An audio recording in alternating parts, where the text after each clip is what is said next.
Halo semuanya, selamat datang di Brosis Insight.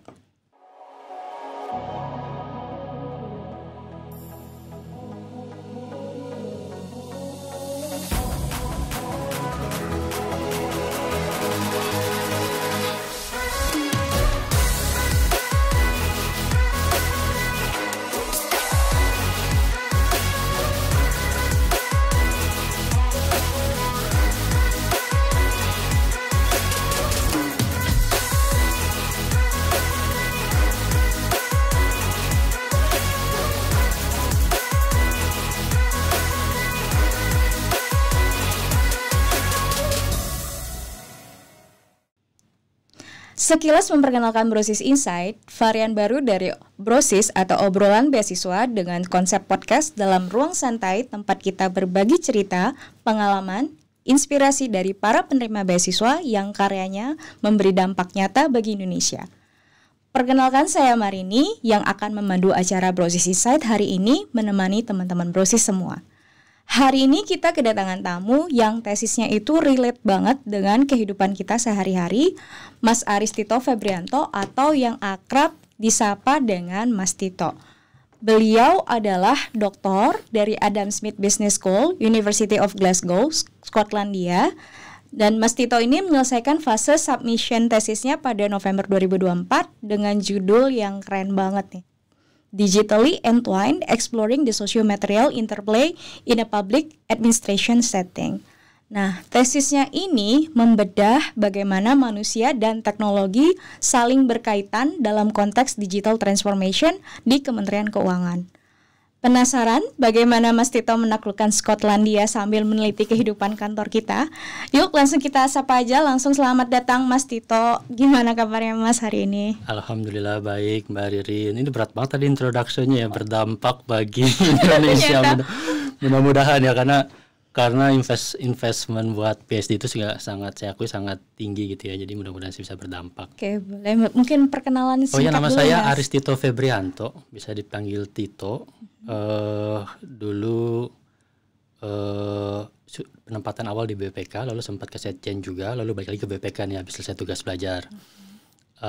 Beasiswanya itu pakai VETA. Oh, VETA. Sekarang berapa means nih, Mas? VETA 5. VETA 5. Ya, sekarang means saya sampai lupa nih karena saking lamanya ya. Sekarang means namanya ya.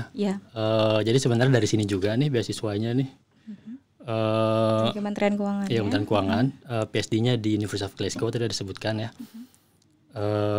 Selama 4 tahun di sana, 4 tahun di sana. Ya sekarang sudah balik bekerja di Sekretariat Badan Pendidikan dan Pelatihan Keuangan, Sekretariat BPPK.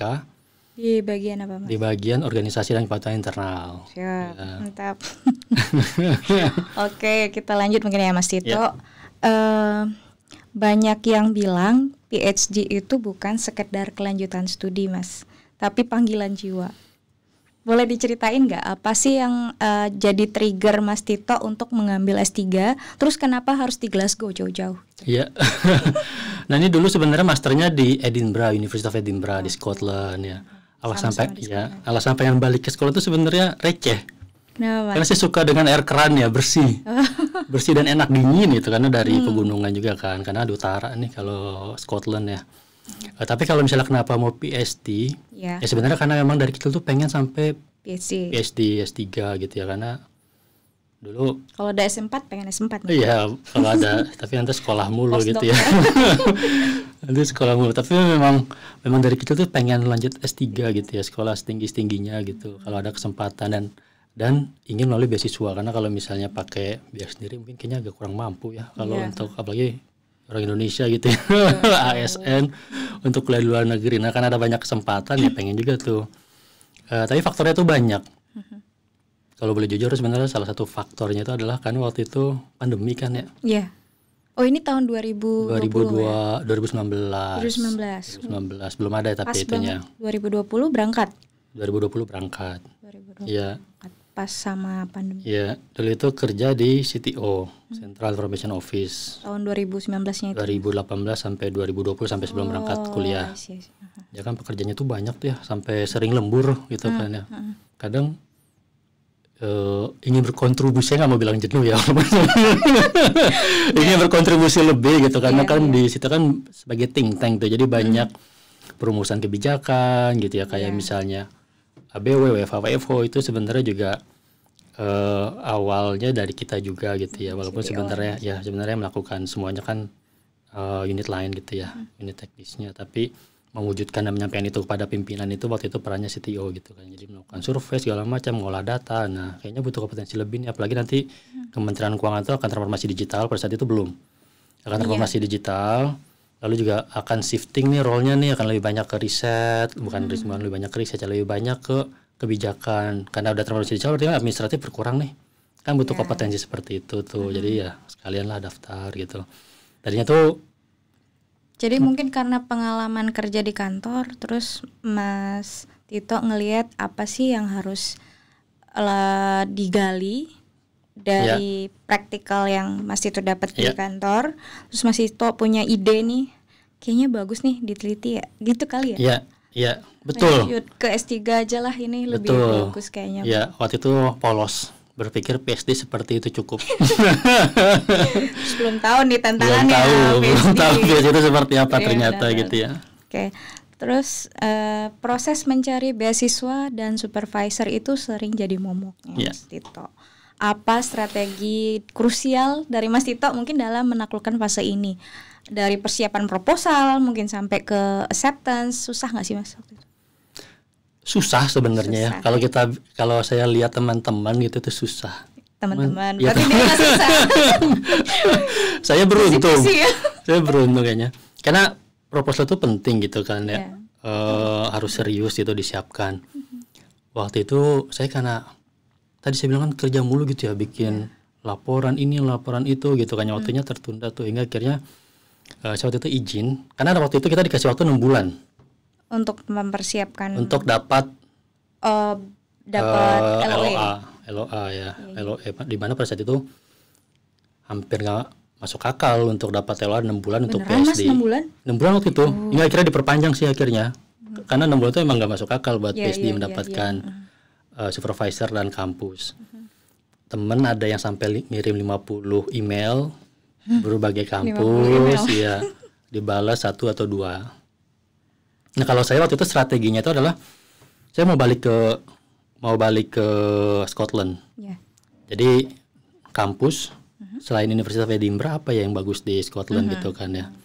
Karena udah di Universitas Edinburgh saya nggak mau balik lagi ke kampus yang sama, biar beda lah kalau misalnya ya kan, biar pengalamannya beda, tapi tetap ingin di Scotland ya. Terus akhirnya Glasgow jadi salah satu tujuan, karena pernah kesana juga waktu master kan, dan bagus gedungnya gitu kan. Modelnya cuma bagus doang gedungnya, karena mirip Hogwarts gitu ya. Hogwarts ya. Mirip Hogwarts gitu aja, itu aja sih. Terus coba tanya ke orang Indonesia. Tanya ke orang Indonesia yang kuliah di sana, yang lagi PhD juga. Saya lupa saya dapat kenalan dari mana gitu, tapi intinya saya kenal orang itu gitu ya. Saya chat, saya mau topik terkait digital transformation di public sector. Kira-kira ada nggak calon supervisor yang profesor yang bisa gitu kan ya, yang cocok. Karena penting nih cocok, karena kalau nggak cocok bisa langsung di reject. Nah terus kebetulan disampaikan tuh, ini ada nih satu nih namanya Profesor Adina Dudau gitu kan ya, profesor in management. Waktu itu belum profesor sih, tapi sekarang udah profesor. Coba di emailnya, alamat emailnya, terus saya coba buka linknya, cari-cari, oh benar temanya seperti ini, maka proposal saya sesuaikan tuh, aku sesuaikan ya supaya mirip-mirip gitu. Jadi kalau memang kita bikin proposal tuh jangan satu lalu disebar gitu, enggak. Jadi kita lihat lagi nih tujuannya mau kemana sih, supervisornya yang mana gitu, dia topiknya apa, kita sesuaikan. Mix match sama profesor yang kita tunjuk. Taylor ya. Ya. Nah itu kayaknya mungkin kuncinya, mungkin karena saya bilang job promotion di public sector, langsung tertarik tuh. Ya akhirnya saya kirim sore-sore karena baru selesai jadi proposalnya pada saat itu ya. Saya coba nih kirim ke Universitas of Glasgow, ke Adina gitu kan ya. Terus saya tinggal sholat, pikir mungkin kayaknya perlu sebulan, kayaknya baru direspon. Ternyata bisa saya sholat asar tuh langsung dibalas. Itu first time ya Mas? Itu first time. First time dan langsung dapat respon. Tapi kayaknya saya juga beruntung juga sih, karena ketika kita kirim aplikasi ke supervisor ya, walaupun dia cocok, tapi kalau dia lagi full nih, biasanya tuh 5-7 gitu kan ya. Kalau dia lagi full dia akan nggak terima juga gitu. Kebetulan tuh lagi kosong kayaknya, dia nerima gitu. Jadi itu selain effort, timingnya juga harus pas berarti. Timing dan sedikit doa. Iya, banyak mas doa. Banyak doa ya. Mungkin dari keluarga gitu ya. Oke, keren banget ya. Sekali shot gitu langsung dapat. Tapi saya nggak bangga, saya bilang itu beruntung gitu ya. Beruntung dikasih kemudahan, karena mungkin pasti ketika PhD kan banyak kesulitannya. Tapi gitu. sebetulnya itu juga mungkin proses yang nggak Mas Tito sadari. Sebetulnya mungkin ngerasanya, oh kok aku cuman 1 kali aja nih, gak kayak teman-teman 50 kali baru dapat respon 2-3 orang. Tapi Mas Tito mungkin nggak menyadari bahwa sebetulnya Mas Tito tuh emang udah mateng persiapannya. Jadi udah tahu mau ngapain, sudah jelas saya mau apa nih. Dan kebetulan ada yang cocok. Jadi kayak tadi proses yang sudah bahkan mungkin sebelum meng-apply beasiswa ya, jangan-jangan kan udah punya, saya udah jelas nih saya pengen ini gitu kan. Prosesnya ini terus dilakukan, ada yang match sama penelitian yang pengen saya ambil. Calon supervisornya ada, terus Mas Tito Taylor proposalnya dapat, alhamdulillah langsung sekali. Nah itu jadi kuncinya itu tadi ya. Ya benar Mbak Ririn. Jadi saya waktu itu memang dibikin dulu evaluasi diri gitu ya, strength-nya di mana, weakness-nya di mana gitu kan ya. Saya alumni S2 di UK.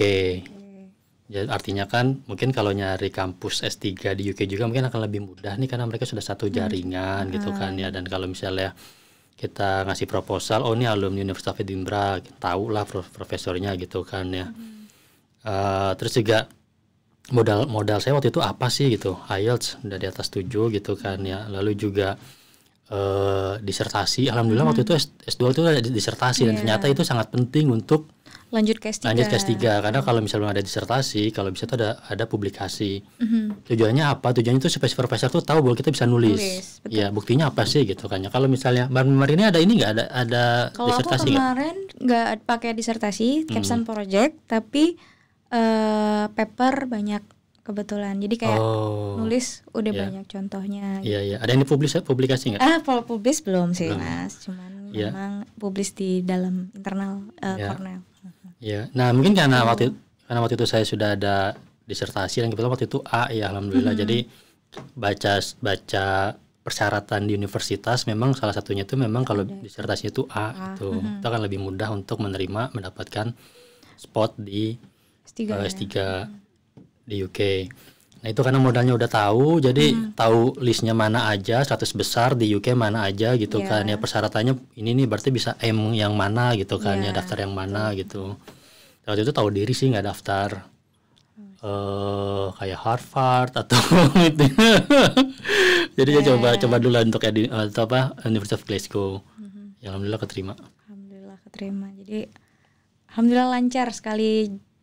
Kali ini shot langsung dapat ya Mas. Oke Mas, lanjut Mas, kita ngomong-ngomong soal digital transformation dan interaksi. Ini nyambung ke mungkin kehidupan pribadi Mas Tito. Memulai S3 sambil membawa keluarga pasti menuntut adaptasi besar Mas Tito kan ya. Bagaimana sih Mas Tito mengelola dinamika keluarga dan tuntutan akademik yang tinggi ya? Apa mungkin ada tips nggak, tips terbaik untuk sekolah lain yang juga ingin kuliah sambil membawa keluarga? Nah kalau saya waktu itu tantangannya berat, karena saya berangkat di Oktober 2020, itu masih pandemi ya. Oh iya, pas banget ya Oktober. Iya, masih pandemi. Keluarga belum dibawa dulu pada saat itu, jadi saya datang duluan sendirian, isolasi. Waktu itu UK masih ada isolasi, jadi masih sendiri. Nggak ketemu siapa-siapa, nggak tahu ketemu di kampus, supervisor belum pernah ketemu juga gitu, baru ketemu secara langsung itu setelah 1 tahun ya. Dan keluarga kira menyusul 6 bulan kemudian. Ya, dan Indonesia masih pandemi waktu itu 2021. Ya, awal pertengahan 2021 itu masih pandemi. Ya itu tantangannya. Tapi memang kalau kita bicara PhD dan keluarga, sebenarnya keluarga itu 2 ya. Bisa jadi motivator, bisa jadi tambah pikiran. karena kan bawa 2 anak gitu, Iya. bawa istri, itu kan emosinya harus bisa di manage juga gitu ya. Iya. Jadi udah stres di PSD, yang kayaknya sampai tahun keempat pun kita masih bingung nih sebenarnya mau ngapain sih PSD, ini nyari penyakit aja gitu mau lanjut PSD gitu ya. Terus habis itu memanage juga keluarga, kayak nyari daftar sekolah anak ya, gitu, kayak nyari akomodasi itu flat ya, bayar bills gitu kan ya, beli yang lain-lain gitu kan ya. Ya memang inflasi juga pada saat itu. Jadi benar pas iya. pas zaman Ya, tapi membawa keluarga itu memang bisa memberi motivasi. Karena kalau pulang kan ada yang nungguin tuh di rumah anak-anak gitu, istri masak juga udah ada yang masakin gitu. Mungkin kayak jadi pengalihan emosi ya, yang tadinya fokus stresnya ke tesis pas pulang Ya. Tapi ada yang bikin senang gitu ya, kan ya. tapi kalau saya ngeliatnya dengan teman-teman pada saat itu ya, komunitas Indonesia PSD Indonesia di Glasgow pada saat itu ya, ada 2 sih. Apa Mas? Ada yang nggak bawa keluarga tapi tetap lancar juga, bisa 3,5 tahun. Karena S3 juga. S3 juga. Karena motivasinya itu ingin supaya cepat pulang ketemu keluarga. Oh, I see. Iya. Jadi kayak jadi lebih fokus gitu ya. Ya, ada juga yang motivasinya karena bawa keluarga, saya mau 5 tahun lah di sini gitu, karena anak sekolah gitu. Jadi tergantung orangnya sebenarnya. Tergantung orangnya. Tergantung orangnya. Benar, oke, jadi lanjut kita Mas, lanjutnya nih. Katanya S3 itu kayak roller coaster emosi. Ada juga yang bilang a long and loneliness journey. Gimana Mas? Kalau menurut Mas Tito sendiri, apa momen paling tergokil ya? Pernah nggak sih pengen, udahlah aku quit aja, nggak selesain gitu? Atau, duh kok susah banget sih ini tesisnya, kan beda ya. Pasti S2 kita banyak temen kan ya. Kalau di S2 itu kan di kelas. Kalau S3 itu lebih, ya itu tadi a long and loneliness journey itu. Gimana Mas? Perasaannya waktu itu, perjuangannya. Ya, itu saya pahami ketika tahun pertama, karena kan masih pandemi tadi kan. Long journey, terus lonely juga, sendirian gitu, nggak ketemu siapa-siapa di kampus gitu kan ya. Itu saya sempat stres juga sih pada saat itu ya, di tahun pertama. Wajar lah ya, karena baru pertama kali masuk ke dunia akademisi gitu kan ya. Biasanya bekerja gitu, apalagi S3 tadi beda sama master gitu. Master kan lebih banyak project, presentasi gitu kan. Ini kita harus mandiri, bisa memanage waktu, dan tuntutan dari supervisor tuh nggak jelas. Jelas ya. Itu nggak jelas. Sebenarnya mereka jelas sih, saya baru paham ketika di tahun ketiga, tahun keempat ya sebenarnya rasa mereka itu sebenarnya jelas. Tapi karena tahun pertama masih adaptasi, meraba-raba gitu kayak meraba-raba dalam gelap, ini apa sih PSD ini gitu ya. Ya, jadi di tahun pertama itu tantangannya pada saat itu saya udah bikin proposal nih. Udah jadi, lalu kan kalau di Glasgow itu kan ada annual review. Saya udah lolos nih annual review nih. Tapi begitu meeting supervisor di akhir tahun, dibilang this is not PSD level. Lalu sebenarnya udah dibilang oke gitu ya. Dibilang not PSD level. Terus padahal waktu di annual review udah oke. Udah oke gitu, udah. Itu yang ngokein si bukan supervisor juga. Supervisor juga gitu. Ya itu masih tadi bilang, saya nggak mau bilang nggak jelas ya, tapi supervisor tuh kadang suka berbeda gitu pandangannya, tergantung waktu dan kondisi pada saat itu. Wah, berarti saya harus ini nih, saya buang.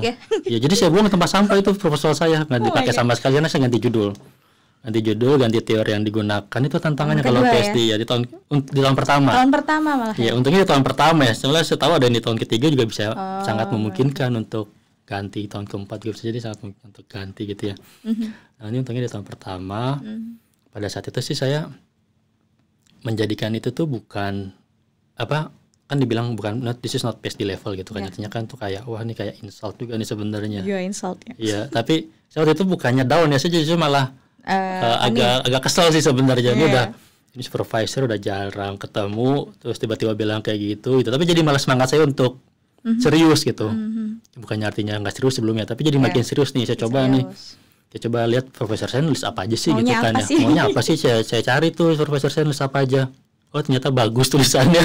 Jadi saya mau cari-cari gitu kan. Mungkin tulisannya nggak terlalu bagus, ternyata tulisannya bagus.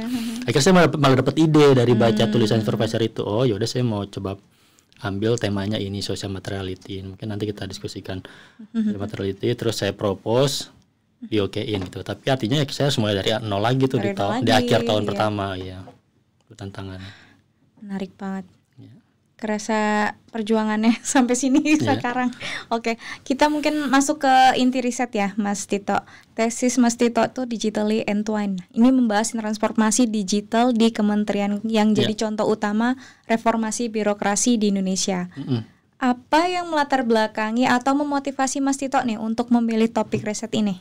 Ya, tadi kan saya sampaikan saya kerja di CTO ya. Waktu itu inisiatif strategisnya adalah digital transformation.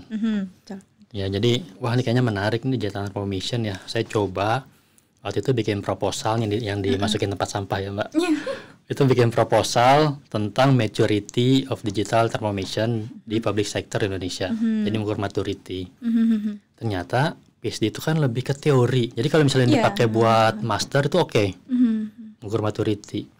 Tapi kalau kita bicara tentang PhD maka harus teori nih, teorinya apa sih gitu kan ya. Yang dibawa. Iya. Pada saat itu saya coba cari-cari teori, baca jurnal, artikel karena belum terbiasa baca jurnal pada saat itu. Maksudnya bukan nggak terbiasa ya.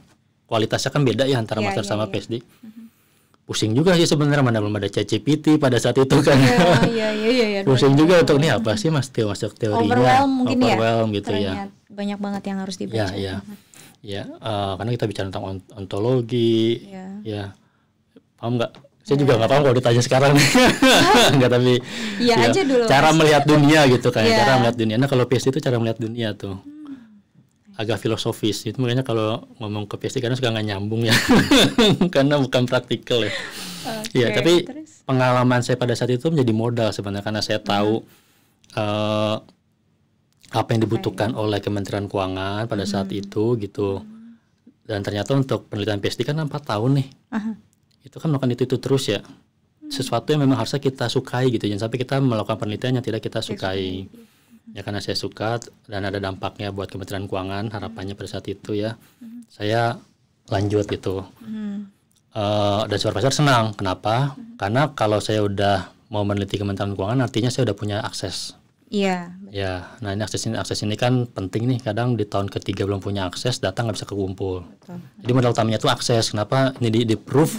Karena ada akses data. Nah itu. Tadi apa pertanyaannya Mbak? Motivasi milih itu udah nih terjawabkan ya. Terus gimana? Mungkin key research questionnya jadi bagaimana interaksi manusia dan artefak digital ya membentuk digital transformation ya, kalau tidak salah di Indonesia kan. Ya. Bagaimana interrelationship. Interrelationship bukan relationship tapi interrelationship human and technology. Betul ya, human and technology, manusia dan teknologi. Teknologinya waktu itu saya fokusnya ke satu Kemenq karena dia kan backbone digital transformation di Kementerian Keuangan ya. Ya. Tujuannya apa sih? Tujuannya coba kalau misalnya saya ada gambar nih, bisa minta tolong ditampilin nggak slide nomor, bentar ya, sebentar. Nah, 19. Ini saya tanya Mbak Marini nih, kalau misalnya lihat dua gambar ini apa yang bisa insight yang bisa digali? Kalau di yang sebelah kiri ini yang baru ya Mas? Atau ini diambil di pada saat yang sama tahun 2019. Oh, ini yang sebelah kanan juga sama? Sama tahun 2019. Kalau yang ini tuh udah bersih dari barang-barang pribadi ya kayaknya. Kalau yang sebelah kanan kan masih banyak barang-barang pribadi, terus dia mungkin dedicated ya, kursinya orangnya, laptopnya, komputernya gitu. Kalau yang sebelah kiri kan dia sepertinya sih I guess nggak dedicated dan orang siapapun bisa duduk di manapun gitu. Apa enggak? Jangan-jangan bukan? Ya. Ini biar gampang dipahami ya. Jadi kalau kita bicara tentang socio-materiality itu teori yang saya pakai gitu kan ya, sosial dan materiality. Sosial itu human, materiality itu objek. Ya.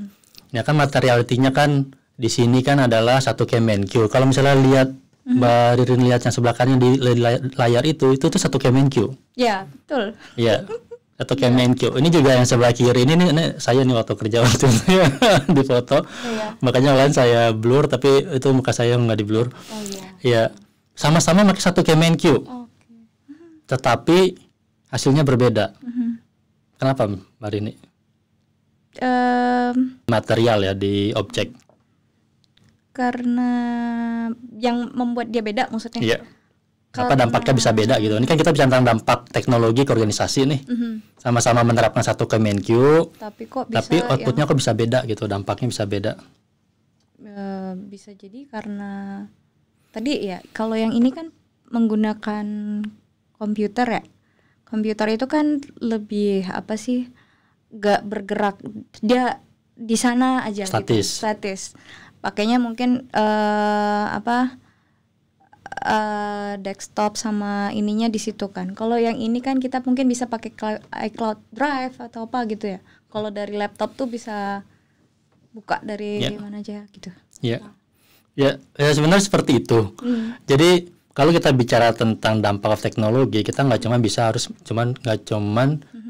bisa cuma mengganti satu objek. Introducing satu teknologi dalam hal ini satu Kemenq dan berharap digital transformation-nya berhasil. Enggak, tapi ada materiality. Ada materiality, ada lingkungan pegawai. Jadi kalau misalnya mindset dan juga lingkungannya tidak dikondisikan untuk digital, hasilnya seperti kanan. Akan tetap ada tumpukan kertas. Ini kan tumpukan kertas ini udah 3-4 tahun ini nggak dipindah gitu kan ya. Jangan 3-4 tahun ya. Tapi kalau misalnya lingkungan kerjanya itu disesuaikan, ini kan sebelah kiri ini ABW. Jadi ini ruangan CTO yang sebagai acuan ABW pada saat itu ya. Lingkungannya diganti, pakai laptop gitu kan ya, kerjanya juga sudah digital, itu kan ada Teams meeting juga gitu kan ya. Mungkin kayaknya waktu itu masih pakai Zoom ya. Jadi intinya ketika lingkungannya dirubah, maka mindset kita juga akan berubah menjadi digital. Tapi kalau misalnya lingkungan kita nggak dirubah, materiality di sekitar kita nggak dirubah, nggak menyesuaikan ya. Nah itu. Jadi interrelationship-nya di situ. Interrelationship di situ. Harus ada keterkaitan timbal balik antara si orang sosial dan objek yang ada di sekitar. Betul. Luar biasa ini dikecap PSD nih Mbak. Mbak Riri. Iya. Oke. Jadi untuk lanjut kita tadi udah dibahas, mungkin sudah sempat disebutkan ya, social materiality. Untuk memahami kompleksitas ini menggunakan lensa filosofis yang disebut dengan Indonesianya sosiomaterialitas. Nah, namanya aja udah berat ya. Dalam bahasa yang santai Mas, mungkin apa sih yang dimaksud dengan tadi keterikatan? Tadi udah ya sedikit. Mengapa sih relevan dengan yang tadi kita pakai laptop atau apa gitu. Ini menarik sekali pertanyaannya nih Mbak. Ini kalau saya bicara tentang riset ini emang suka saya kalau bicara tentang riset saya gitu, karena sudah saya itu susah dipahami. Jadi kalau ada yang mendengarkan susah, harus bisa menyampaikan dengan bahasa yang lebih mudah gitu. Saya coba berusaha ya Mbak. Nah kalau misalnya kita bicara tentang dampak teknologi nih, dampak kalau misalnya Mbak ini belajar tentang dampak teknologi ya, introduction satu teknologi di organisasi, dampaknya apa Mbak? Menurut ini? Teknologi, dengan adanya teknologi, harusnya lebih memudahkan kita bekerja nggak sih ya? Satu, produktivitas berarti lebih produktif. Terus apalagi Mas, kayak efisiensi lebih cepat gitu, nggak pakai kertas lagi gitu lebih cepat gitu lebih kan cepat. Mungkin kalau buat di sektor private itu mungkin ada penghasilannya lebih tinggi gitu karena menggantikan orang gitu, cost-nya kan berkurang gitu ya. Itu kan sebenarnya kan dampak di level makro. Jadi teknologi itu hanya dianggap sebagai alat untuk produktivitas, efisiensi tadi ya. Tapi kan kalau kita bicara tentang organisasi, kan kita nggak bisa menganggap alat itu hanya sebagai objek gitu ya. Bahwa dengan kita yang melakukan intervensi, memasukkan satu objek, teknologi, intervensi gitu ya, efisien outputnya. Kan nggak seperti itu. Kalau kita bicara organisasi, kita juga harus lihat dampaknya buat orang. Ya orangnya seperti apa sih, belum tentu kan bisa lebih efisien. Jadi kita perlu tahu nih efisien atau tidak gitu. Bisa jadi mungkin lebih efisien tapi orangnya kan nggak senang dengan teknologi yang bisa saja belum siap gitu ya Mas. Belum siap. Kira panik atau segala macam seperti apa. Nah, social materiality itu melihat itu dari level mikro. Jadi teknologi itu tidak dianggap sebagai objek atau variabel eksternal gitu ya, mempengaruhi. Tapi ketika manusia dan teknologi itu disatukan, maka tidak bisa dipisahkan. Ya, jadi kita bicara bahasanya ketika manusia disatukan dengan apa? Teknologi atau objek tidak ya. bisa dipisahkan. Tidak bisa dipisahkan. Betul. Nah, kalau kita bicara tentang 2 contoh ini ya. Nah, sebelah kiri ini ruangan CTO, sebelah kanan ini ruangan bagian kepegawaian pada saat itu di BPK. Oke. Ya.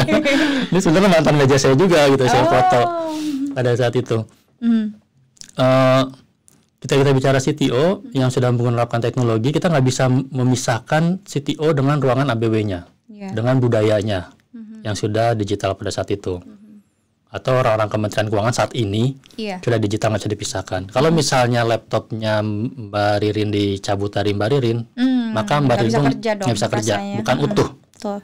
Itu artinya kita itu objek itu dipengaruhi oleh manusia juga mempengaruhi objek. Jadi gimana cara kita memanfaatkan objek itu berbeda-beda tuh.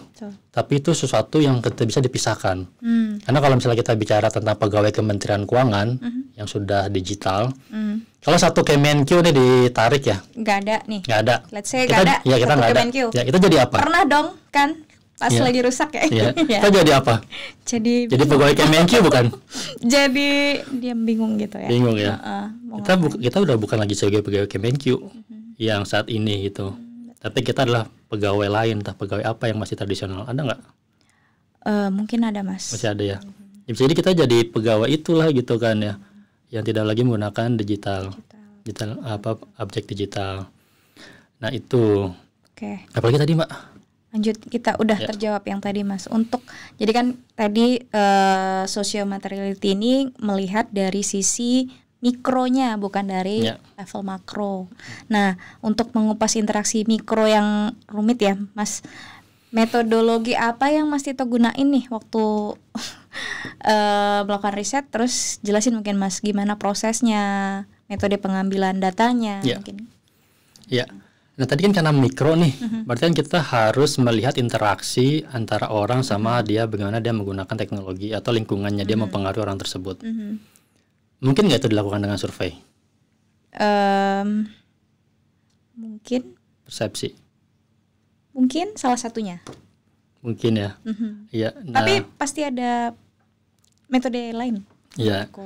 Ya, jadi kalau saya ini menggunakan observasi, lebih ke deep down, sebagai observer, menggunakan etnografi. Pernah dengar etnografi, Mbak? Itu tadi saya etnografi itu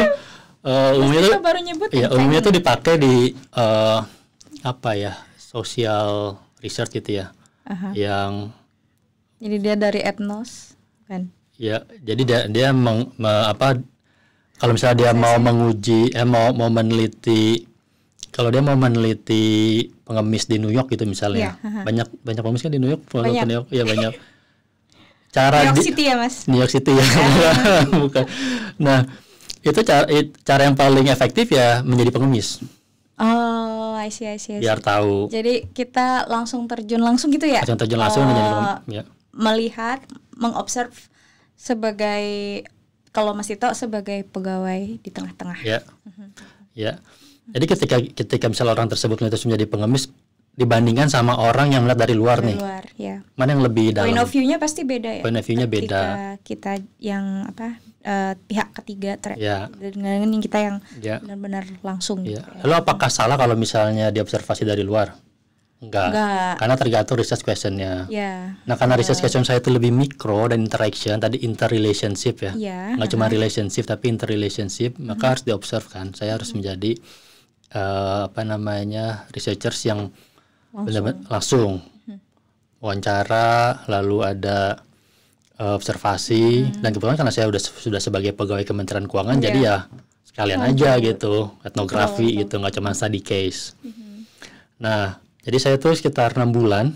6 bulan saya observasi waktu itu di beberapa tempat, di CTO, di BPK, atau juga beberapa juga di DJSF sekarang yang dulu BKF ya. Dan beberapa masih purposive sampling, artinya orang yang saya kenal, saya tahu, bisa saya observasi, observasi. Jadi hasil observasi saya lihat, perhatikan nih. Mungkin bisa coba lihat di slide. Bentar ya. Di slide sebelumnya 18, Mas. Nah ini saya lagi observasi di CTO nih. Lagi observasi di CTO, terus tiba-tiba Pak Darto Sali Opti pada saat itu, sekarang PLT BPK ya, datang ngasih arahan. Tanpa bapaknya ngomong rapat-rapat gitu kan ya, kita langsung semua pada mengumpul. Iya. Semua pada kumpul tanpa ada instruksi, semua ngumpul. Dan kalau Mbak Ririn perhatikan sini apa yang unik dari gambar ini ya? Ya mungkin pada saat rapat kalau saya fokus ke yang dilingkarin merah-merah itu ada yang di depan, ada banyak objek ya, laptop, teknologi handphone, ada yang menggunakan iPad, mungkin saya nggak tahu ini apa bukan. Ya ada juga ya itulah beberapa objek di sekitar dan teknologi yang dipakai gitu. Ya, dan benar. Jadi ketika pimpinan datang, mereka itu langsung siap kalau misalnya pimpinan akan tanya. Dan semua data-data mereka untuk menyampaikan itu sudah ada di laptop atau gadget mereka atau di handphone mereka. Jadi mereka tuh langsung siap dengan gadgetnya mereka. Betul. Nah itu adalah identitas pegawai Kementerian Keuangan saat ini. Jadi kalau misalnya Mbak dipanggil rapat, apa yang dibawa?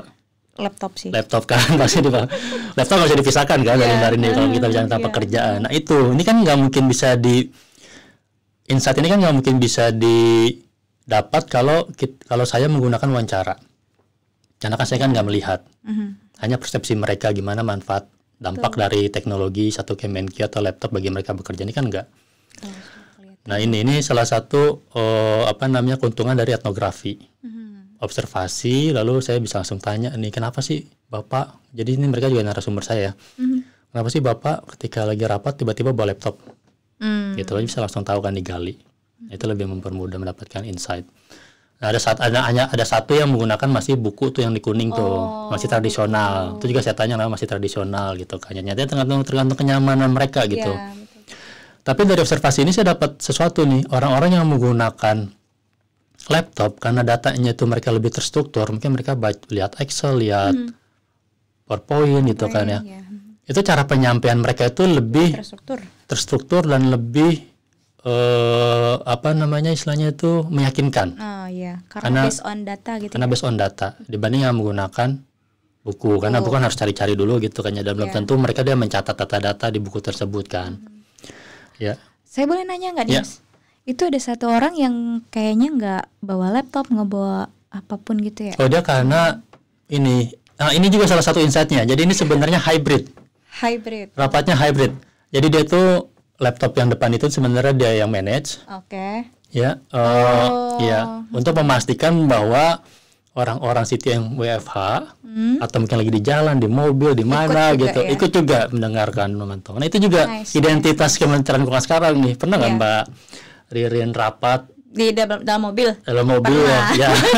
Tiba-tiba ditelepon lagi ini di mana ya kita ini gitu misalkan lagi ini misalkan ya. Ya. Atau menggunakan ini ya. Ya. Nah itu salah satu kontribusi penelitian saya nanti kita. Oke, lanjut mungkin ya. Sekarang kita mungkin ke hasil risetnya. Kan kita bahas dulu temuan Mas Tito nih yang paling relate ya. Salah satu hal yang Mas Tito temukan adalah paradoks simplifikasi atau the paradox of simplification. Bukannya kerja jadi gampang, kok malah kerja jadi terasa 24/7. Makin sibuk ya. Gimana Mas itu? Saya ada buktinya kalau kayak gitu. Coba boleh slide nomor 22 ya. Nah ini. Sebelum saya ke sana ya. Iya. Kalau dari gambar ini Mbak Ririn kira-kira apa yang bisa disampaikan? Yang mana nih? Perbandingan bukan ini? Nggak, ini sebenarnya satu gambar yang sama. Satu gambar yang sama ya. Oke. Jadi di lapangan ya ini. Di luar tiba-tiba nih ada kursi, bisa ada kursi gitu gimana ya? Rapat ya. Oke, jadi dimanapun sebetulnya kita harus siap untuk berkontribusi, harus siap dipanggil, harus siap untuk ditanya pimpinan, progres pekerjaan, dimanapun, kondisi apapun. Ya. Betul. Nah ini yang menarik dari gambar ini adalah ini pada saat itu saya lagi observasi ya di Setjen. gempa. Oh, I see. Gempa kita harus kumpul di titik kumpul di bawah gitu kan ya. Ya. 2000 berapa nih Mas ya? 2018 atau 2019, saya lupa. Gempa di Banten pada saat itu.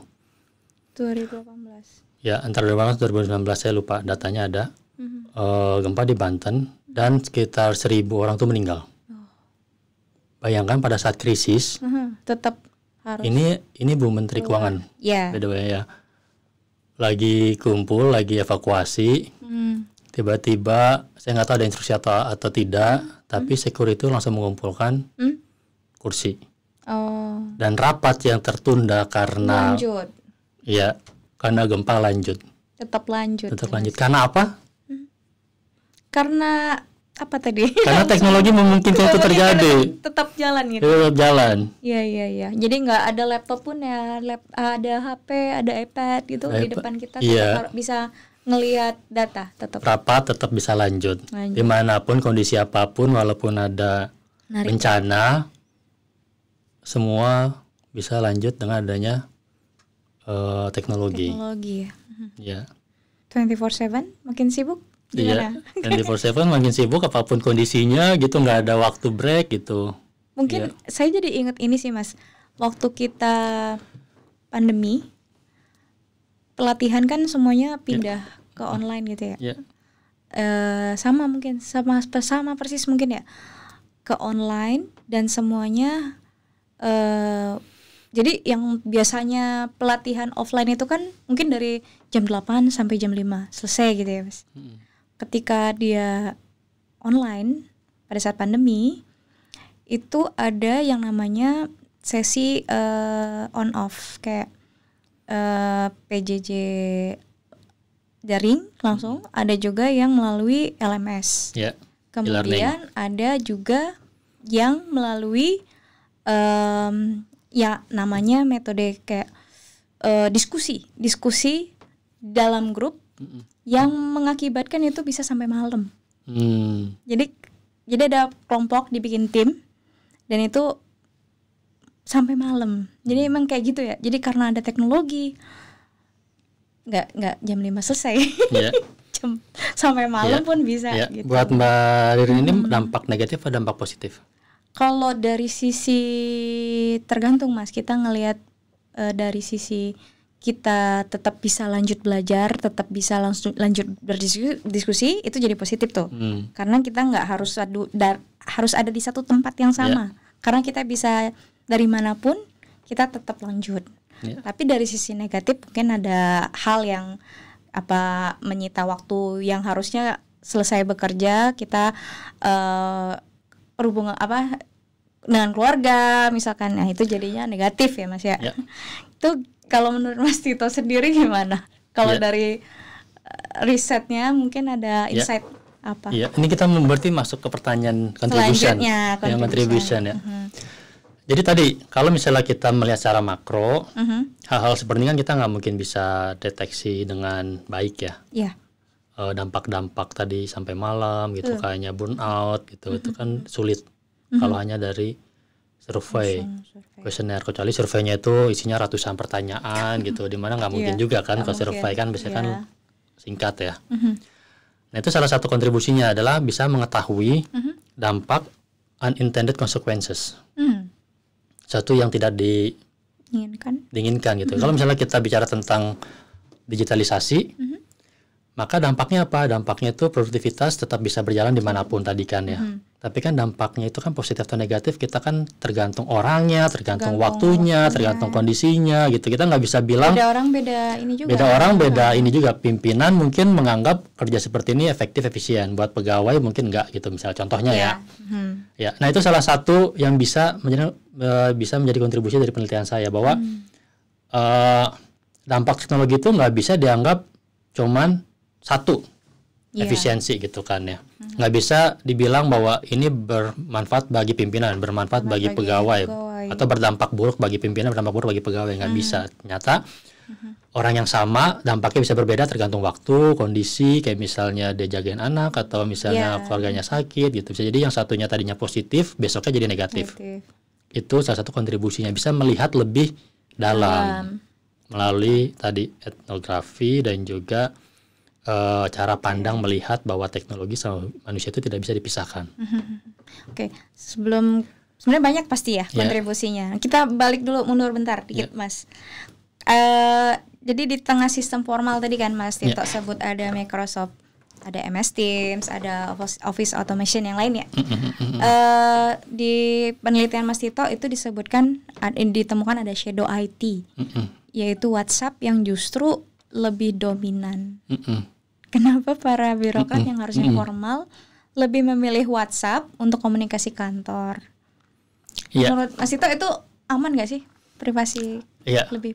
Kayaknya kalau untuk era sekarang ini saya nggak tahu ya. Kayaknya era sekarang itu semuanya kan udah ada enkripsi ya. Kayaknya mungkin aman-aman aja gitu karena selama ini juga tidak ada kebocoran data biasanya ya dari WhatsApp. Tapi ini juga salah satu pertanyaan saya dalam penelitian itu. Pada saat kita wawancara responden itu juga ditanyakan tuh. Kenapa menggunakan WhatsApp? Iya. Jadi beberapa itu menyampaikan bahwa WhatsApp itu ternyata lebih safe, lebih aman. Karena mereka bisa formal dan informal. Jadi walaupun mereka sudah punya channel atau disposisi atau misalnya mereka ada Teams atau misalnya ada satu Kemenq untuk disposisi, itu akan dibahas melalui WhatsApp. Ya, itu juga pengalaman. Even di grup kan, kita ada grup WhatsApp gitu. Tetap lagi di dispo lagi dalam WhatsApp. Nah kalau ini sebenarnya saya nggak nanya saya nih, coba saya tanya Mbak Ririn, kenapa pakai WhatsApp? Kalau saya pribadi waktu dulu ya, kan lebih real time, benar nggak? Lebih real time. Karena kalau satu Kemenq kadang nggak langsung ngelihat notifikasinya gitu-gitu. Tapi kalau WhatsApp selalu lihat mungkin ya, selalu lihat. Jadi mungkin pimpinan juga lebih cepat nih kalau lewat WhatsApp. Gitu. Nah itu tadi kita bilang tentang social materiality tidak bisa dipisahkan antara teknologi sama manusia. Untuk ASN Kementerian Keuangan mungkin juga ASN lain ya. WhatsApp itu tidak bisa dipisahkan dari orang-orang. Karena orang-orang yang tua, ini kan saya juga tadi bicara tentang teknopod ya, orang-orang yang mungkin kesulitan untuk mengadopsi teknologi gitu kan ya. Ternyata mereka pun tetap menggunakan WhatsApp. Bukan artinya semua orang tua ya, maksudnya beberapa orang, nggak cuma orang tua, yang muda pun juga kalau misalnya gap teknologi juga nggak lepas ya. Tapi semua orang tuh punya WhatsApp, mau dia gaptek atau tidak, dia akan punya WhatsApp. Nah karena semua orang pakai WhatsApp, maka komunikasi paling efektif menggunakan WhatsApp. Ya itu hasil dari wawancara saya. Itu lebih menjangkau karena kalau misal tadi kalau kita bicara tentang satu Kemenq, nggak semua orang tuh buka. Pada saat pulang kerja buka satu Kemenq nggak? Malam? Mau jujur jujur apa enggak? Jujur. Kalau yang ada yang ditunggu-tunggu sih saya buka. Oh gitu ya. Tahu ya maksudnya. Nah kalau enggak, ya nggak buka Mas. Iya. Nah sebagian besar orang atau mungkin pura-pura nggak buka. Bisa jadi. Bisa jadi. Iya. Tetapi karena pada saat kita nggak bekerja, handphone kita itu menjadi source of entertainment, di mana WhatsApp terinstall di situ, notifikasi dari keluarga, dari teman itu kadang ditunggu-tunggu juga kan. Maka itu alasannya kenapa WhatsApp lebih responsif dan akhirnya digunakan. Jadi tadi shadow IT ya. Jadi sebenarnya backbone pekerjaan kita itu sebenarnya, mohon maaf nih, satu Kemenq mungkin bukan yang utama, tapi WhatsApp. Di Indonesia mungkin ya. Mungkin di Indonesia ya. Jelas di Kementerian Keuangan seperti itu. Kondisinya saat ini. Ya kita nggak tahu nanti. Ya, tadi itu juga salah satu kontribusi risetku adalah beda waktu, beda dampak. Jadi bisa jadi nanti kedepannya bukan WhatsApp lagi nih. Benar. Oke, lanjut selain itu kan Mas Tito juga bilang ya di penelitiannya tuh digital transformation juga menciptakan digital divide. Pekerjaan yang manual terotomisasi dan pegawai yang masih tadi sudah sebutkan ya, pegawai yang kurang kompeten secara digital itu terancam jadi penonton. Dan menurut Mas Tito masih ada kan ya pegawai-pegawai yang gitu. Gimana manajemen kementerian nih menyikapi masalah seperti ini Mas Tito? Iya. Di era sekarang alhamdulillahnya itu nggak banyak jumlahnya. Jadi saya wawancara juga sih tanya terkait orang-orang yang mungkin kesulitan mengadopsi teknologi. Betul. Di BPPK pada saat itu saya konfirmasi dan gali, jumlahnya nggak banyak. Ya jumlahnya nggak banyak, dan kalau misalnya hanya buka satu Kemenq atau apa masih bisa gitu ya. Oke. Tapi kan pekerjaan-pekerjaan yang lebih agile lagi kan mungkin agak kesulitan ya. Betul. Itu Menyikapinya gimana tuh? bukan saya sih, tapi maksudnya pimpinan yang saya wawancara ya. Iya betul. Menyikapinya itu menyesuaikan pekerjaan gitu. Jadi pekerjaannya yang sangat digital gitu, yang butuh agility tinggi, itu diberikan ke orang-orang yang memang punya kompetensi digital. Tapi orang tersebut ini sepertinya itu ini mohon maaf nih kalau misalnya saya salah persepsi ya, tapi istilahnya itu seperti menunggu pensiun. Oke. Ya, atau Baby boomer mungkin masih ada nggak? Enggak juga sih. Jadinya nanti jadi ini dong, apa namanya? Generalization nggak semua seperti itu. Betul. Iya Mas, benar. Ya, tapi orang-orang yang dianggap tidak bisa dikembangkan, ini nggak cuma bicara orang tua ya, tapi orang muda pasti banyak juga gitu ya. Iya, benar. Ya, memang kita belum sampai ke situ tuh, gimana cara mengembangkannya gitu kan ya. Yang ada saat ini adalah menyesuaikan. Jadi kompetensinya seperti ini, maka pekerjaannya diberikan seperti ini. Ya, itu juga alasannya kenapa orang yang kompetensinya di sini, pekerjaannya itu lebih berat dan lebih banyak. Iya, benar. Nah, itu juga salah satu dampak negatif dari teknologi. Betul. Jadi memang banyak tools, banyak belum tentu ketika toolsnya sudah matang, semua orang tuh siap gitu ya. Betul. Jadi kayaknya memang harus ada penyesuaian atau dari level pendelegasian pekerjaan itu harus melihat itu tadi ya, kondisi pegawai. Ya, dan memang itu kan secara generik ya, antara Gen Z, Baby Boomer, milenial, sama apalagi Gen Y itu kan memang berbeda ya untuk menghadapi teknologi, dan itu sebenarnya sesuatu yang generik. Maksudnya itu generalisasi, tapi kalau sebenarnya lihat lagi tergantung orangnya, tapi intinya kan seperti itu. Ya, jadi memang orang-orang yang di generasi muda itu memang lebih mudah mengadopsi teknologi. Nah, ini kan sebenarnya jadi kekuatan nih buat Kementerian Keuangan nih, gimana caranya mereka supaya bisa lebih agile lagi. Nah, untungnya sudah dipikirkan dengan digital transformation, dengan satu Kemenq, dengan collaboration tools gitu kan ya. Oke, Mas Tito, keren banget ya ini penelitiannya. Benar-benar membedah seluk-beluk kantor. Nah, menurutku jadi penasaran nih, dari semua yang Mas Tito amati dan temukan, apa sih temuan yang paling wow, mungkin yang paling kontras dengan yang diekspektasikan, dan yang paling ironis mungkin mengenai transformasi digital di Kemenq ini? Mungkin sesuatu yang Mas Tito kira-kira nih sudah terselesaikan nih dengan teknologi. Oh, ternyata malah jadi masalah baru. Ada nggak Mas Tito? Iya. Ironi nih. Temuan paling wow ya. Ya, coba ke slide 15 kalau begitu. Ini kita bicara dari sisi orang yang berwarna merah ya di bawah ya. Jadi dulu sebelum kita menggunakan satu Kemenq, alur komunikasi itu adalah dari pegawai ke PIC. Misal kita bicara tentang diklat nih, misalnya penugasan diklat, dari pegawai ke PIC kirim surat penawaran ke atas berjenjang. Lalu ke unit satu lain di sebelah kanan, satu lain diturunkan, lalu nanti dicari orangnya, lalu balik lagi. Itu kan bisa di manage ya, terstruktur. Sekarang karena ada WhatsApp, gimana Mbak Ririn, semua orang akan langsung WhatsApp ke merah. Bahkan unit satu lain pun akan WhatsApp ke merah. Nanya misalnya dia mau ganti jadwal, mau ganti. Saya nggak bisa, saya mau ganti periode ini gitu kan. Sebenarnya kan pakai surat nih. Kontaknya langsung. Akibatnya apa? Akibatnya tuh orang-orang tuh mulai burn out karena informasi yang tersampaikan tuh sangat tinggi. Ya, pernah nggak mendapatkan disposisi yang menurut Mbak Ririn ini sebenarnya bukan ke kita kok, banyak banget disposisi sekarang ya? Oh iya. Nah, pasti Mas. Iya, orang Kemenq itu udah menjadi ciri khas Kementerian Keuangan ya. Iya.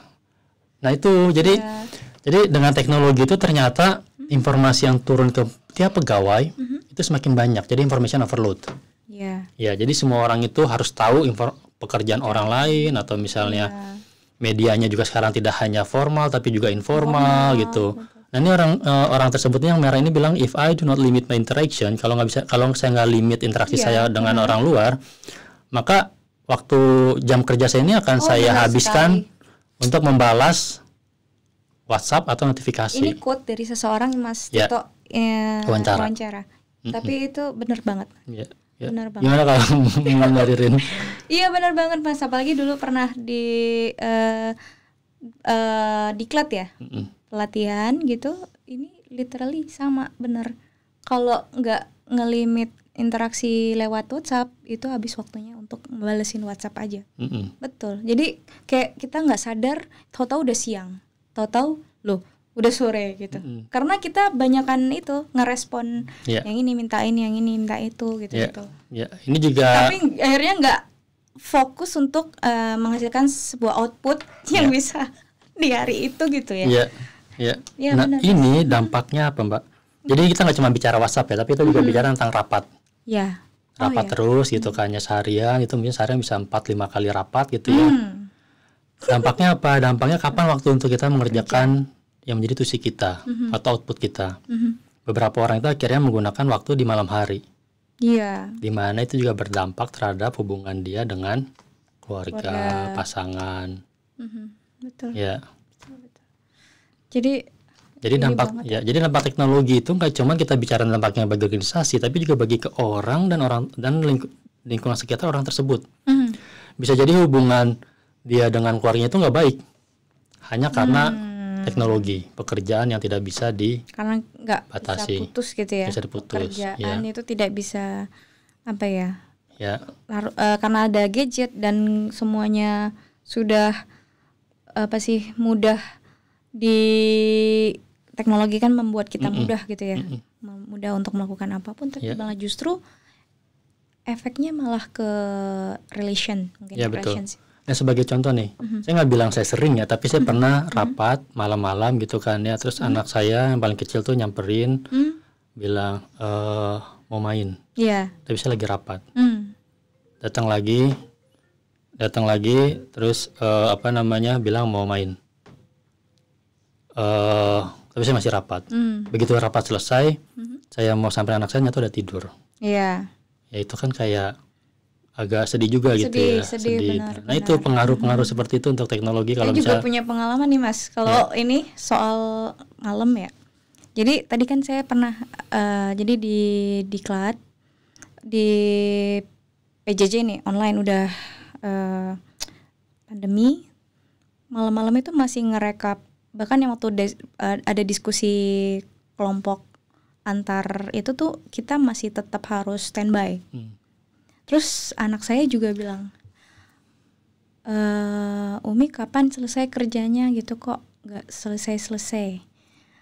Ya bentar lagi nak. Ya tapi sama persis, nggak lama-lama akhirnya dia udah tidur. Terus kita besoknya gitu lagi, sampai dia nanya,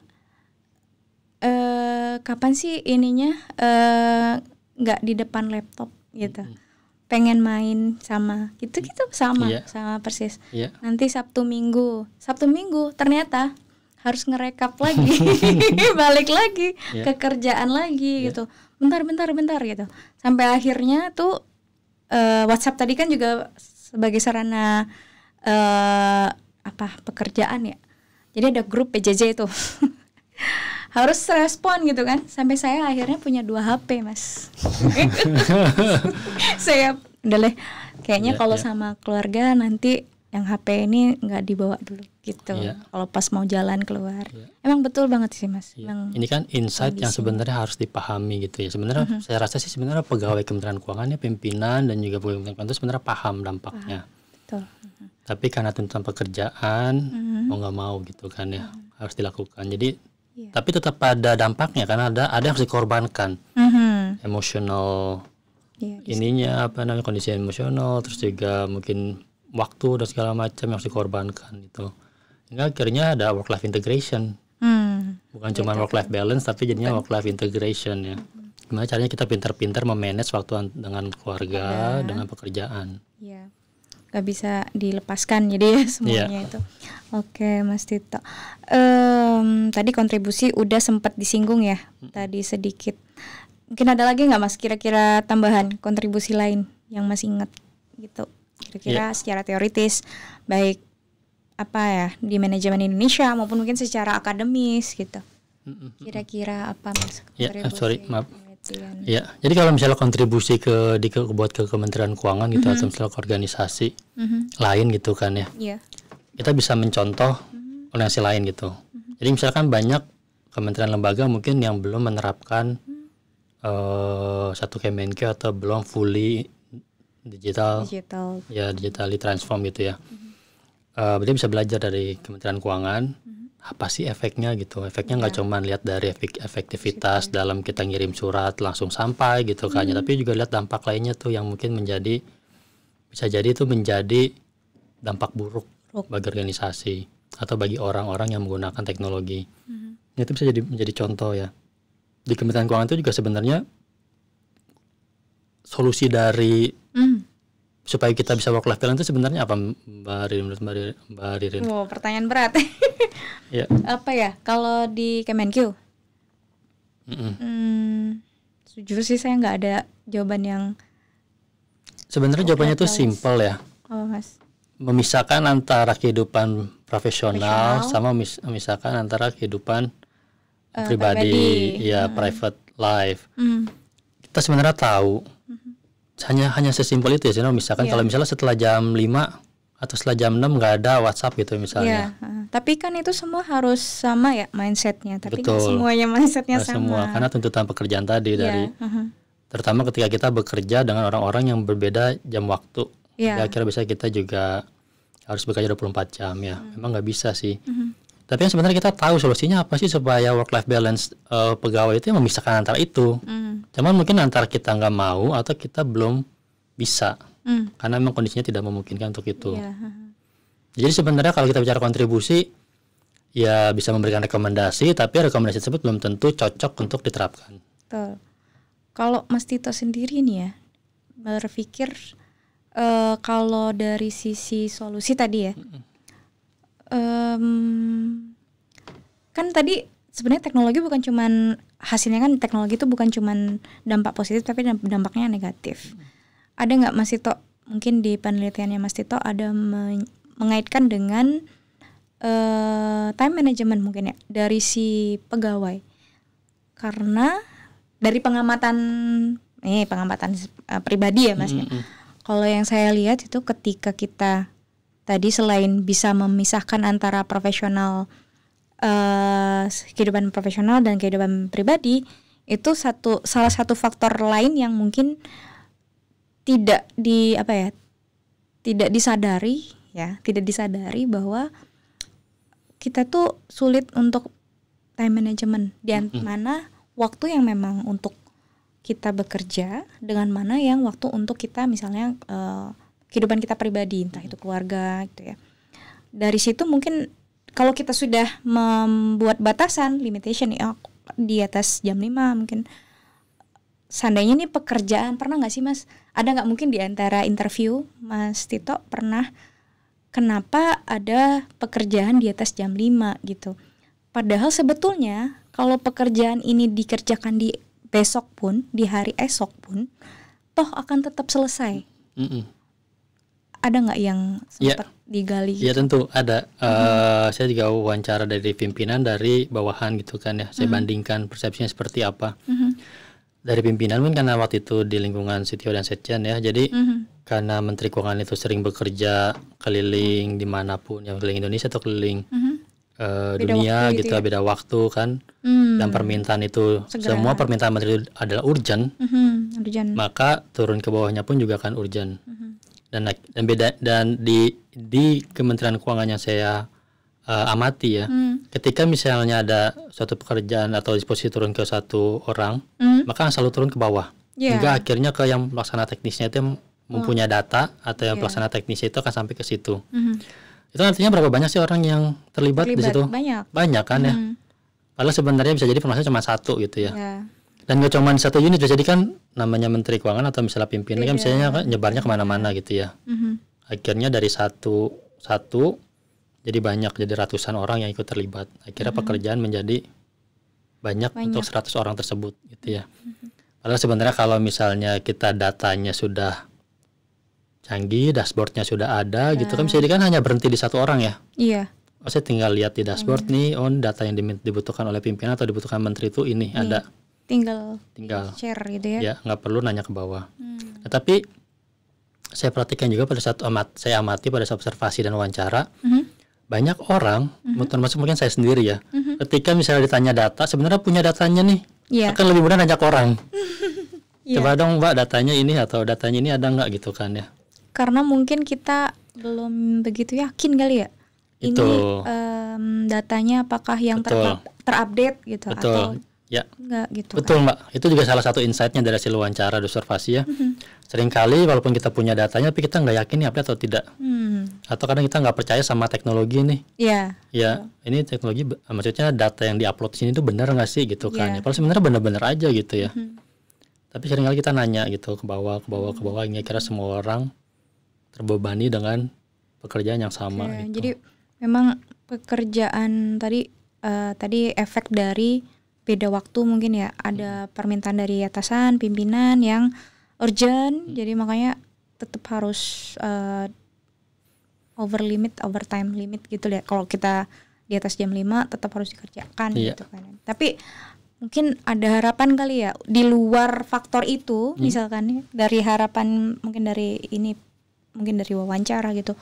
Ketika ada pekerjaan yang memang sebetulnya masih bisa dikerjakan untuk besok itu, harusnya bisa disponya besok gitu kan. Ya, minimal sebenarnya yang bisa dikurangi itu adalah dari data sebenarnya. Kalau kita punya satu data Kemenkyu gitu yang dashboard pimpinan sudah bisa melihat langsung. Ya, berapa sih alumni pembelajaran e-learning kita gitu, misalnya ada berapa, ya dari mana saja. Mungkin itu bisa mengurangi gitu ya. Tapi memang ada beberapa pekerjaan yang mau nggak mau harus dikerjakan karena pentingnya konsep atau apa seperti apa ya. Ya betul. Tapi minimal bisa dikurangi gitu kalau misalnya data tersebut lengkap dan valid.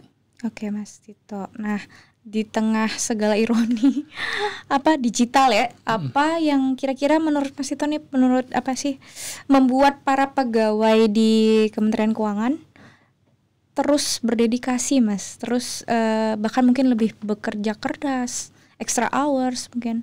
Apa motivasi mereka intrinsik ya, dari motivasi intrinsik mereka dalam diri mereka tuh, kenapa sih mereka kerjanya extra hours? Itu juga jadi pertanyaan saya pada saat pengumpulan data kan ya. Kenapa sih orang-orang Kementerian Keuangan itu mau bekerja di luar jam kerja?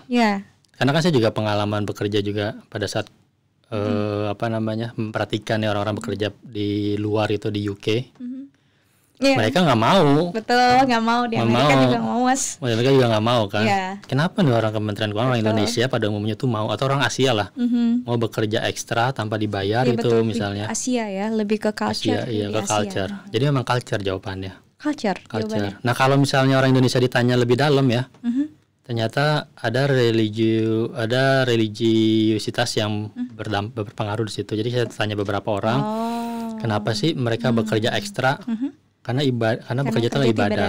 Karena bekerja itu adalah ibadah. Mereka ikhlas gitu kan ya.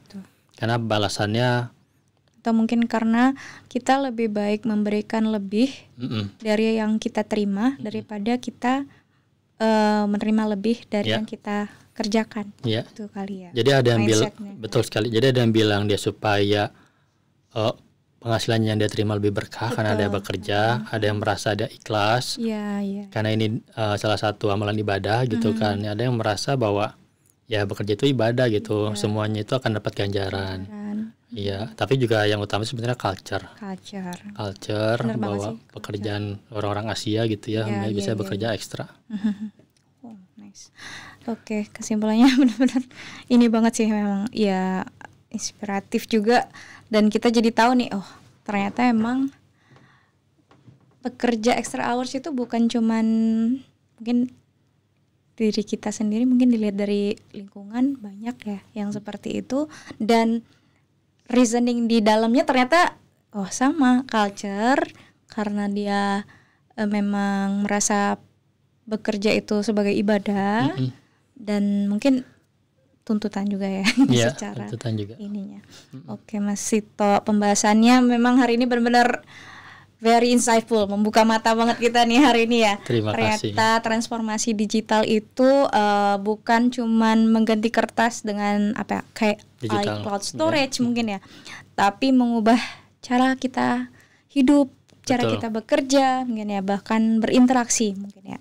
Nah, mungkin sebagai penutup terakhir nih Mas Tito, apa 3 pelajaran terpenting atau key takeaways dari riset Mas Tito buat para manajer, mungkin pemimpin atau praktisi di sektor publik yang sedang menavigasi digital transformation yang kompleks ini, Mas? Gimana Mas? Iya, iya. Yang pertama itu sebenarnya komitmen ya. Komitmen pimpinan untuk benar-benar bisa bekerja secara digital gitu ya. Jangan sampai kita udah siapkan semua infrastruktur tapi kita balik lagi bekerja secara tradisional gitu ya. Contohnya apa bekerja secara tradisional? Masih menggunakan pulpen dan kertas untuk apa namanya? Karena kan namanya pimpinan kan juga harus memberikan contoh gitu ya. Iya. Iya. Nah ini jadi balik lagi nih. Salah Tapi satu. jadi saya ingat, lanjut dulu Mas. Jadi ingat juga nih, saya juga wawancara kan waktu itu pimpinan ya, Salon 2 diwawancara. Walaupun sudah digital dalam satu Kemenq, tapi ketika ada perbaikan nota dinas, naskah dinas, dipanggil kan, atau melalui WhatsApp. Benar. Di print screen, WhatsApp, tolong diperbaiki yang ini. Karena sebenarnya kan harusnya kan bisa ngetik sendiri. Nah itu mengakui sendiri gitu, yang bersangkutan mengakui sendiri gitu. Memang harusnya kalau misalnya kita bicara tentang digitalisasi, harusnya semua dilakukan secara digital dan bahkan mungkin dia bisa apa yang ingin dia sampaikan ke pegawai bisa langsung diinput di note yang ada di satu Kemenq kan sebetulnya. Ya. Nah itu yang satu. Yang kedua itu adalah tadi balik lagi ketika kita ingin digital, cara kerja digital, maka kita nggak cuma bicara tentang teknologi tapi semuanya. Ruangan kita, terus apa namanya gadget yang disediakan oleh kantor gitu, jangan sampai dikasih laptop tapi yang tidak bisa mendukung pekerjaan kita gitu karena sering lemot sering terkendala gitu ya. Iya. Jadi kebutuhan kita gitu. Terus disediakan juga lalu juga apa namanya program-program untuk mendukung digitalisasi yang baik itu kayak misalnya WFO itu kalau bisa tuh ditingkatkan atau dipertahankan.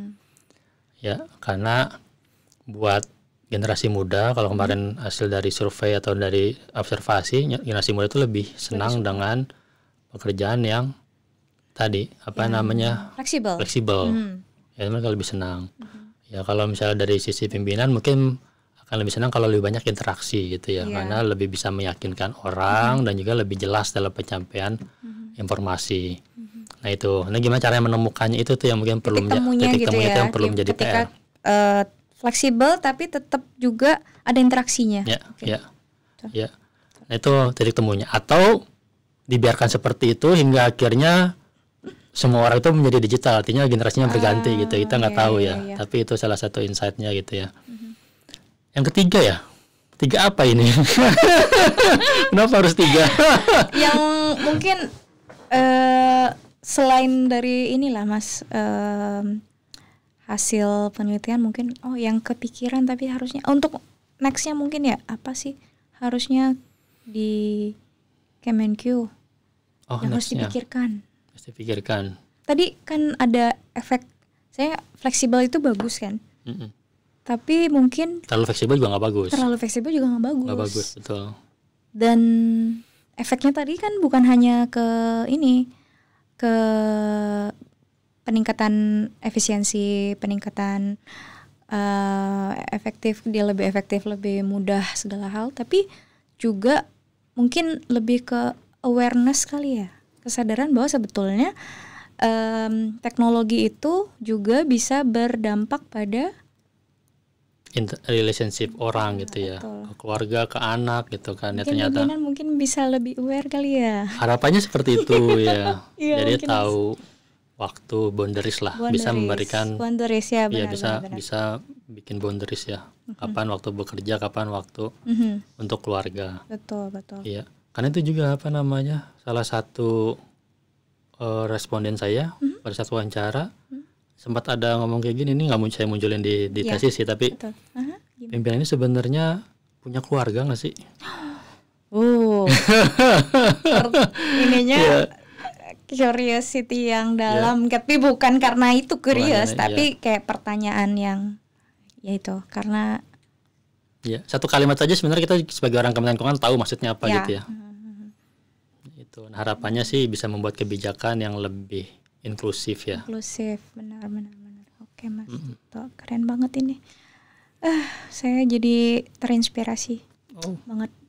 Mungkin teman-teman di sini Brosis semua juga sangat-sangat ternyata ada nih penelitian tentang ini dan ternyata emang wow gitu kan, dampak efek semuanya itu bukan cuman batasan jadi lebih mudah, jadi lebih efektif, efisien, tapi efeknya jadi lebih mempengaruhi hal lain yang relationship segala itu.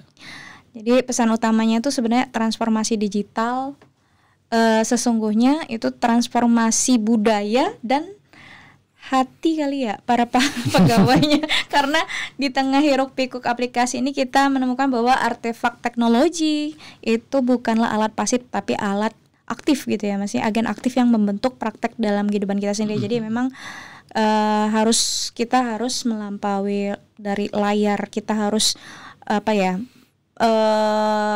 ke dalam praktek harian yang terjalin dengan benda dan emosi yang ada di sekitar kita. Gitu. Betul sekali. Sip. Oke, terima kasih banyak Mas Tito atas wawasan yang mencerahkan ini. Jadi Brosis itulah obrolan yang sangat-sangat inspiratif hari ini bersama Mas Tito dari University of Glasgow. Kita belajar bahwa transformasi digital itu adalah terikatan antara manusia dan material. Bahwa perubahan itu akan selalu ada dalam everyday practices kita. Oke, baik. Terima kasih sudah menyimak Brosis Insight hari ini. Kalau kamu merasa dapat insight baru atau terinspirasi dari cerita Mas Tito, jangan lupa dukung kami. Mungkin dengan follow Instagram puspinjf @puspin.cfpm. Dan pastinya jangan lupa share episode ini ke teman-teman yang sedang meraih mimpi beasiswa juga. Oke, baik, sampai jumpa di Brosis Insight berikutnya. Brosis Insight, berbagi inspirasi, menguatkan aspirasi.